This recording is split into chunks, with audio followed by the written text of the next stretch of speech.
அனைவருக்கும் வணக்கம். நான் படித்து ரசித்த கதையை நீங்களும் படித்து கேட்டு மகிழுங்கள். கதை பிடித்திருந்தால் அனைவருக்கும் பகிருங்கள். மோகன்ராஜ் மற்றும் சிவகாமி வயதான தம்பதியினர். அவர்களுடைய ஒரே மகன் தேவா. மகனுக்கு திருமணமான பிறகு அவன் வாழ்க்கை நல்லபடியாக இருக்க வேண்டும் என்பதற்காக அவர்கள் இருவரும் வீட்டை விட்டு வெளியேற முடிவெடுத்தனர். அன்று இருவரும் தங்களுடைய உடைமைகளை எடுத்துக்கொண்டு முதியோர் இல்லத்திற்கு செல்வதற்காக கிளம்பினர். அம்மா, எல்லாத்தையும் எடுத்துக்கிட்டீங்களா என்று கேட்ட தேவா, அப்படியே ஏதாவது மறந்துட்டீங்கனாலும் எனக்கு ஃபோனில் தகவல் சொல்லுங்க, நான் கொண்டு வந்து கொடுத்து விடுகிறேன். ஏற்கனவே நான் முதியோர் இல்லத்தில் எல்லா ஏற்பாடுகளையும் செய்துவிட்டேன் என்றான். தம்பி, எங்களுக்கு வேண்டியது எல்லாத்தையும் எடுத்தாச்சு. மறக்காம மாசத்துக்கு ஒரு தடவையாவது வந்து எங்களை பார்த்துட்டு போயிடுப்பா. உன்னை பார்த்தால்தான் எனக்கு நிம்மதியே என்று கண்கள் கலங்க சொன்னார். அருகிலேயே நின்று கொண்டிருந்த தேவாவின் அப்பா மோகன்ராஜ், தம்பி, அம்மாவுக்கு உன்னை பார்க்காம இருக்க முடியாது, அதனால கண்டிப்பா நீ மாசத்துக்கு ஒரு தடவை அங்க வந்துடணும் என்றார். கண்டிப்பா மாதம் உங்களை பார்க்க வந்து விடுவேன். இங்கேயே இருங்கன்னு சொன்னாலும் கேட்க மாட்டீங்க என்றான் தேவா. தேவாவின் மனைவி வர்ஷினி மனதிற்குள், எப்பா தாங்க முடியல, பாசத்தை கொட்டுறாங்களே, இவங்களோட நடிப்பை வேற பார்க்க வேண்டியிருக்கே என்று மனதுக்குள் நினைத்து கொண்டே, ஏங்க, அவங்களுக்கு வேண்டிய எல்லாத்தையும் கேட்டு கேட்டு நான் எடுத்து கொடுத்துட்டேன் என்று சொல்லிக்கொண்டே அவர்கள் பேசுவதற்கு இடையில் வந்து மூக்கை நுழைத்தாள். ஏண்டி, நீயாவது சொல்லக்கூடாதா இங்கேயே இருங்கன்னு? அவங்களுக்கு இங்க என்ன குறை இருக்கு? கடைசி வரைக்கும் நம்ம பையனை பார்த்துக்கிட்டு இங்கேயே இருக்க வேண்டியதானே? இதெல்லாம் உனக்கே தெரியாதா? நான் சொல்லிதான் உனக்கு தெரியணுமா? நீ ஒரு வார்த்தை சொன்னால் அவர்கள் இங்கேயே இருப்பார்கள் என்றான். வர்ஷினி மனதிற்குள், அவங்களை வீட்டை விட்டு போக வைக்க நான் பட்டபாடு எனக்கு தான் தெரியும்.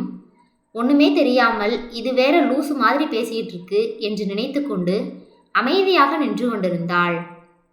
தம்பி, அவளை ஏன் பார்த்துட்டுற? நாங்க போறோம்னு சொன்னதுக்கு அவ என்ன பண்ணுவா என்று சொல்லிவிட்டு இருவரும் வீட்டை விட்டு கிளம்பி வெளியே வந்தனர். அவர்கள் செல்வதற்கான கார் தயாராக வந்து நின்றது. அப்போது தேவா திட்டமிட்டபடி மிகச் சரியாக அவனுடைய போனுக்கு ஒரு அழைப்பு வந்தது. போனை எடுத்து பேசியவன் அதிர்ந்து போனது போல நடித்தான். என்ன சொல்றீங்க? நான் நல்லா விசாரிச்சேன், நல்ல முதியோர் இல்லம்னு தானே சொன்னாங்க என்று பேசிக்கொண்டிருந்தான். வர்ஷினி மனம் படபடக்க துவங்கியது. என்ன முதியோர் இல்லத்தை பத்தி பேசிட்டு இருக்காரு? முகத்துல வேற ஏதோ நடக்கக்கூடாது நடந்த மாதிரி கலக்கம் தெரியுதே.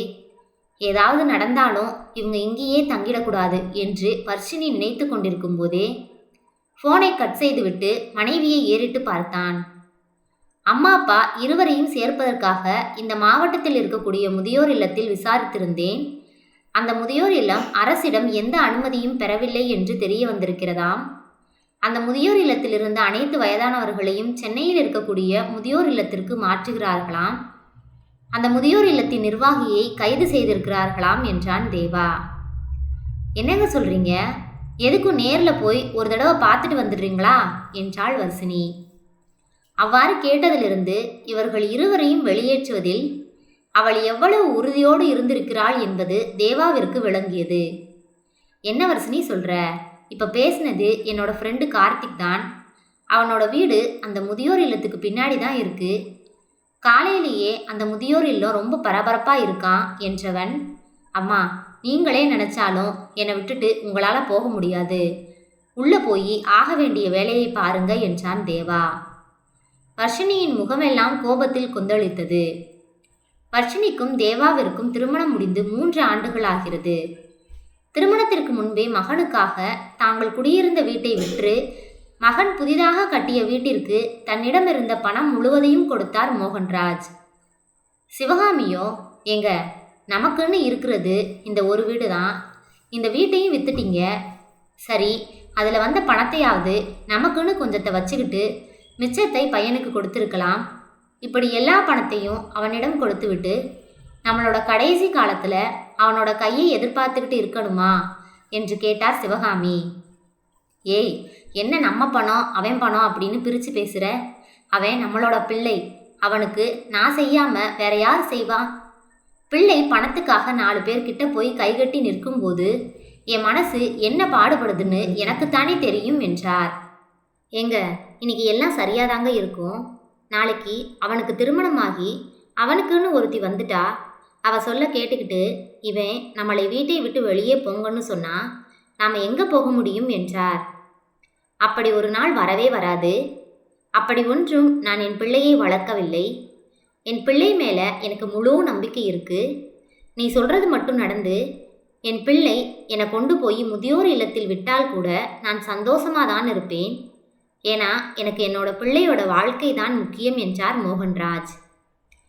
புது வீடு கட்டி முடிக்கப்பட்ட பிறகு கிரகப்பிரவேசம் நடந்து முடிந்தது. அம்மா அப்பா இருவரையும் அன்புடன் பார்த்து கொண்டான் தேவா. தேவாவிற்கு திருமண ஏற்பாடுகள் வேகமாக நடந்தது. அவனுக்கு பிடித்தவாறு பெண்ணை தேர்வு செய்து திருமணம் முடித்து வைத்தனர். அவர்களது வீட்டிற்குள் மருமகளாக வந்தாள் வர்ஷினி. வர்ஷினி இன்றைய நாகரிகத்தில் ஊறியவள். பலவிதமான கனவுகளோடு திருமண வாழ்க்கையில் அடியெடுத்து வைத்தாள். வர்ஷினியின் கனவுகளில் பெரும்பாலானவை வாழ்க்கை யதார்த்தத்திற்கு ஒத்துவராது என்று தெரியாமல் புதிய வாழ்க்கையில் அடியெடுத்து வைத்தாள். அவள் திருமணமாகி தன் கணவன் வீட்டிற்கு வரும்போது கணவனுடைய அப்பா அம்மா 2 பேரும் தங்களோடு தான் ஒரே வீட்டில் இருப்பார்கள் என்பதை வர்ஷினி அறிந்திருக்கவில்லை. இன்றைய காலகட்டத்தில் திருமணம் முடிந்த உடனேயே தனி குடித்தனம் என்பது நடைமுறை வழக்கம் என்று நினைத்து கொண்டிருந்தாள். ஒரு வாரத்திற்கு பிறகு அவளுடைய அம்மா சாந்தாவிற்கு ஃபோன் செய்து பேசினாள் வர்ஷினி. அம்மா, நானும் என் கணவரும் தனியாதான் இருப்போம்னு நினைச்சேன். அவங்களோட அப்பா அம்மாவும் கூட இருக்காங்க என்றாள். ஏய், என்னடி பேசுற? பெத்தவங்க கூட இருக்காம எங்க போவாங்க? அதுவும் அவங்களுக்குன்னு போறதுக்கு வேற இடமும் கிடையாது. அவங்களுக்கு தேவா ஒரே பையன் என்றார். அம்மா, இது இவர் கட்டின வீடுன்னு சொன்னாங்க. அதனால இவர் மட்டும்தான் இருப்பார் என்று நினைத்தேன். அவங்களுக்குன்னு ஒரு வீடு இருக்கும் இல்லையா என்று கேட்டாள் வர்ஷினி. இருந்தது. அதை விற்றுதான் மகனுக்காக பணத்தை கொடுத்திருக்காங்க. அவங்க கூட இருக்கிறதுல உனக்கு என்ன பிரச்சனை என்றார்.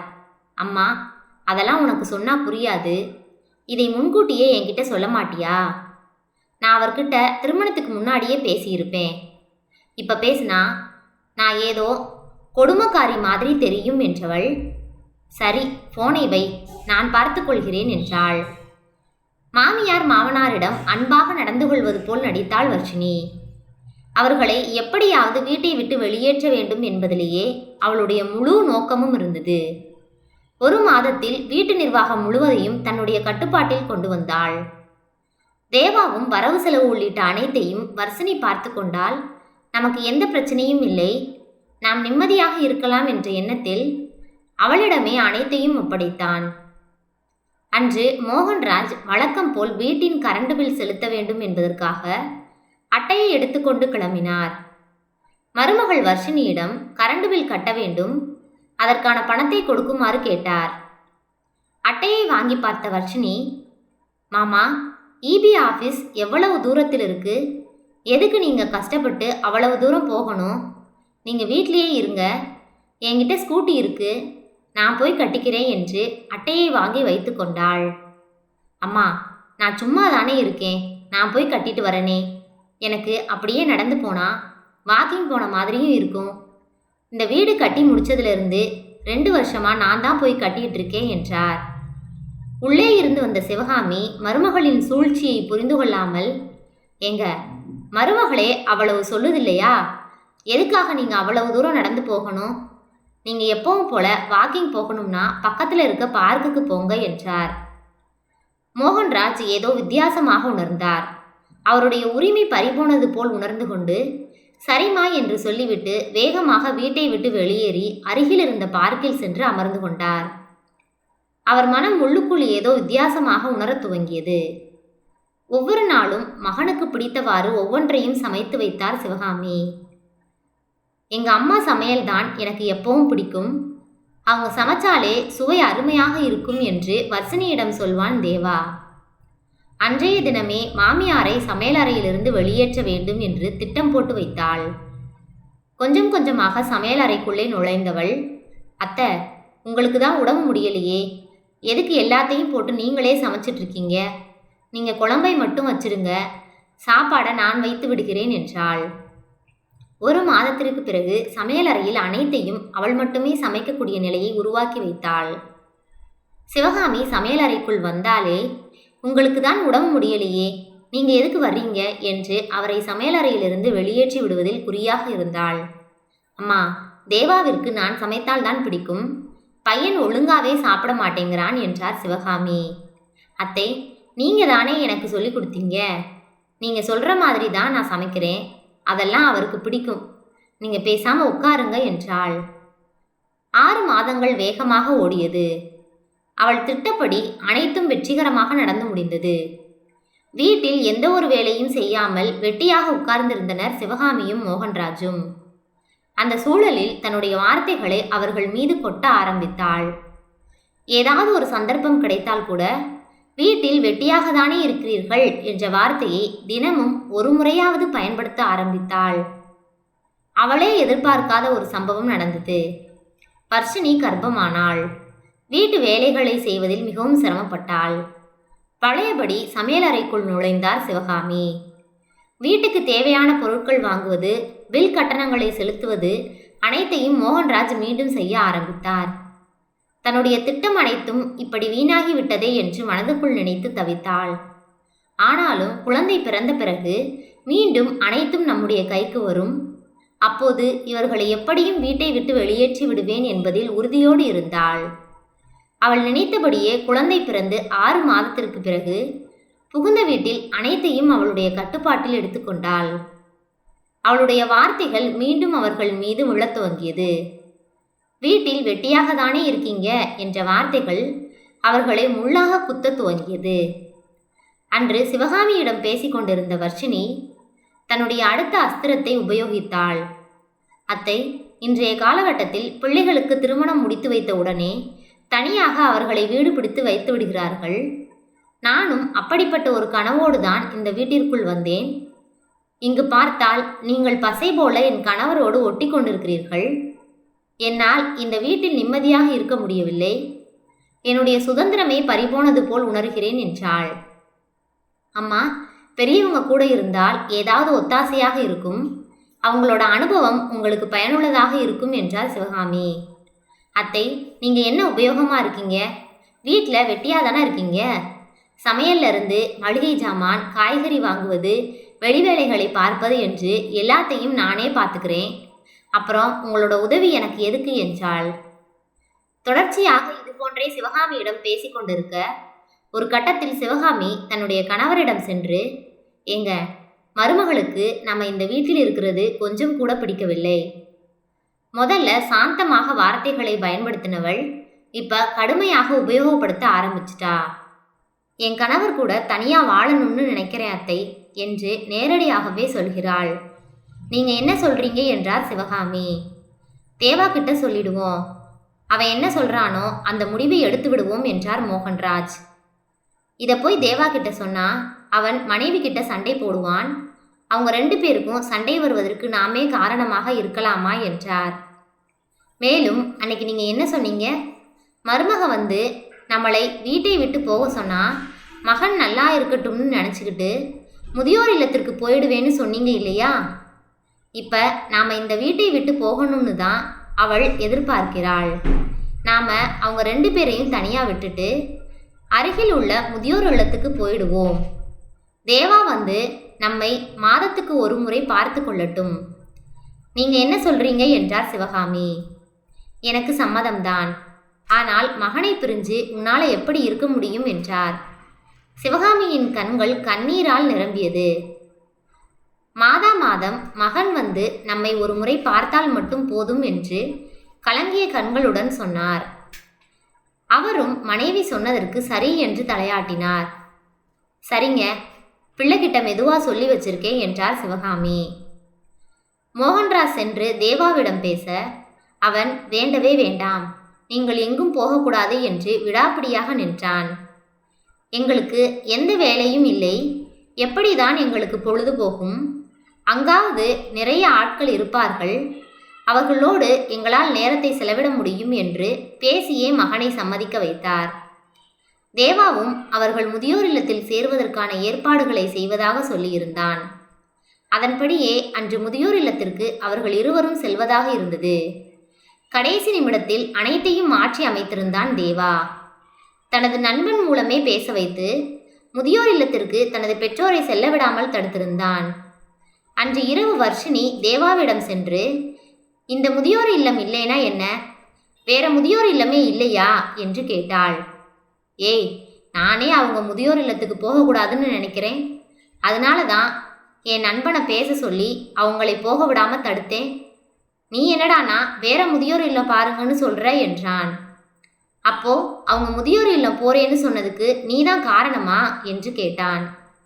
ஏற்கனவே வர்ஷினி போனில் தனது அம்மாவிடம் பேசும்போது அவள் திட்டம் போட்டு வைத்திருந்த விஷயங்கள் அனைத்தையும் கேட்ட பிறகுதான் முதியோர் இல்லத்தில் அம்மா அப்பாவை சேர்ப்பதற்கான முடிவை கடைசி நிமிடத்தில் மாற்றி அமைத்திருந்தான் தேவா. தற்போது ஒன்றும் தெரியாதது போல் அவள் வாயிலிருந்து உண்மையை வர வைக்க வேண்டும் என்பதற்காக கேட்டான். வர்ஷினியால் கோபத்தை அடக்க முடியவில்லை. ஏங்க, என்னால இவங்களோட இருக்க முடியாது, அவங்க முதியோர் இல்லத்துக்கு போகட்டும் என்றாள். அவர்கள் இந்த வீட்டில்தான் இருப்பார்கள், அவர்கள் எங்கும் போக மாட்டார்கள். என்னை வளர்க்க அவர்கள் எவ்வளவு கஷ்டப்பட்டார்கள் என்பது எனக்கு நன்றாக தெரியும்.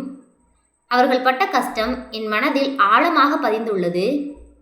என்னுடைய முடிவில் என்றும் மாற்றம் இல்லை என்று உறுதியாக கூறினான். அப்படியா?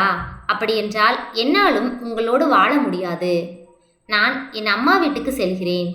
நீங்கள் எக்காரணம் கொண்டும் என்னை தேடி வரக்கூடாது என்று சொன்னாள். அவன் பதில் ஏதும் பேசாமல் அமைதியாக இருந்து கொண்டான். 2 நாட்களில் தேவா வேலைக்கு சென்ற பிறகு தன் உடைமைகளை எடுத்துக்கொண்டு அம்மா வீட்டிற்கு சென்றாள் வர்ஷினி. வர்ஷினி வீட்டை விட்டு போகும்போது மருமகளை எப்படி தடுத்து நிறுத்துவது என்று தெரியாமல் தவித்தார் சிவகாமி. சிவகாமி வர்ஷினியிடம் சென்று, அம்மா, எதுவாயிருந்தாலும் பேசிக்கொள்ளலாம், தேவா வரட்டும் என்றார். ஆனால் அவளோ, முதியோர் இல்லத்துக்கு போகிற மாதிரி நாடகம் போட்டுட்டு இங்கேயே டேரா போட்டுட்டீங்க, எல்லாரும் சேர்ந்து நாடகம் போட்டு என்னை ஏமாத்துறீங்க தானே என்று சொல்லிவிட்டு வேகமாக வீட்டை விட்டு வெளியேறி சென்றாள். தேவா வீட்டுக்கு வந்த பிறகு சிவகாமி மகனிடம் புலம்பி தீர்த்தார். ஏண்டா, நாங்கள் தான் முதியோர் இல்லத்துக்கு போகிறோம்னு சொன்னோம்ல, எதுக்காக இப்படி உன்னோட வாழ்க்கையை கெடுத்துக்கிற என்றார். அம்மா, நீ பேசாம இருமா, இவ நேத்து வந்தவ, இவளுக்காக நான் உங்களை முதியோர் இல்லத்தில் கொண்டு போய் விடணுமா? அவ எங்க போயிட போறா? எப்படி இருந்தாலும் என்னை தேடி இங்கதான் வரணும் என்றான். நீ பண்றது ஒன்றும் எனக்கு சரியா படல தம்பி, ஏதோ நல்லது நடந்தா சரிதான் என்றார் சிவகாமி. கோபித்து கொண்டு வீட்டிற்கு வந்திருந்த மகளிடம் சாந்தா, ஏண்டி, இதுக்கெல்லாம் கோவிச்சுக்கிட்டு அம்மா வீட்டுக்கு வருவாங்களா?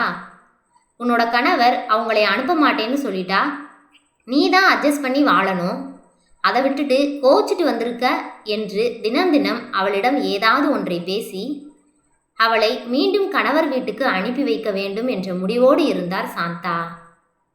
அன்று வர்ஷினியிடம் வந்த அவளுடைய அம்மா சாந்தா, ஏண்டி, இந்த வீட்டில் உன் அன்னிக்காரி இருக்காளே, 4 நாள் நீங்க தங்குனா அமைதியா இருப்பா, அதுக்கப்புறம் அவகிட்ட உனக்கு மரியாதை கிடைக்குமா? உன் வீட்டில் இருக்கிற மரியாதை இங்கே உனக்கு கிடைக்குமா? இதே மாதிரி உன் அண்ணனும் அண்ணியும் சேர்ந்து என்னை முதியோர் இல்லத்தில் சேர்த்துட்டா நீ அமைதியா இருப்பியா என்றார். அண்ணன் அதெல்லாம் செய்யாது என்றாள். உன் அண்ணன் மட்டும் செய்ய மாட்டான், உன் கணவர் மட்டும் அவங்க அம்மா அப்பாவை முதியோர் இல்லத்தில் சேர்க்கணுமா? வாழ்க்கையின் யதார்த்தத்தை புரிந்து கொண்டு வாழ்வதற்கான வழிகளை பாரு என்றார். யோசிக்க ஆரம்பித்த வர்ஷினிக்கு உண்மை புரிய ஆரம்பித்தது. ஆனாலும் தன்னுடைய சுய கௌரவத்தை விட்டுவிட்டு தன் கணவன் வந்து கூப்பிடாமல் எப்படி அங்கு செல்வது என்ற யோசனையோடு இருந்தாள். அடுத்த நாளே அவளை அழைத்து செல்வதற்காக வந்திருந்தான் தேவா. நீங்க ஏதோ கெஞ்சி கூப்பிட வந்தீங்கன்றதுனால உங்க கூட வர்றேன் என்று சொல்லிவிட்டு அவனோடு கிளம்பினாள் வர்ஷினி. உண்மையில் சிவகாமி தான் தேவாவை வலுக்கட்டாயமாக அனுப்பி மனைவியை அழைத்து வருமாறு சொன்னார். இந்த விஷயம் வர்ஷினிக்கு தெரியாது. மாமியார் மாமனாரோடு ஒரே வீட்டில் வாழ வேண்டும் என்றபோது அவளுக்கு அது முதலில் சிரமமாக இருந்தது. ஆனால் அதுவே பல நேரங்களில் அவளுக்கு உதவியாகவும் இருந்தது. யதார்த்தத்தை புரிந்து கொண்டு நல்லபடியாக வாழ ஆரம்பித்தாள் வர்ஷினி. நன்றி. கதை பிடித்திருந்தால் லைக் பண்ணுங்க, ஷேர் பண்ணுங்க, சப்ஸ்கிரைப் பண்ணுங்க. உங்களுடைய கருத்துக்களை கமெண்ட் பாக்ஸில் தெரிவிக்கவும். தங்கள் ஆதரவிற்கு நன்றி.